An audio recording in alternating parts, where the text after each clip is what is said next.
Hello, in this video I am going to show how to add a tractor or a truck into TenTrucks. You start off by logging into TenTrucks, then go to Tractors under Assets, click on Add New, enter the new tractor information,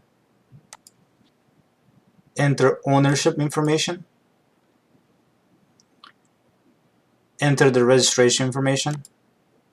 You can also upload the registration document by clicking on Browse and then finding the PDF document for the registration.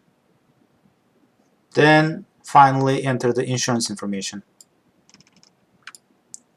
You finish off by clicking on Add Tractor.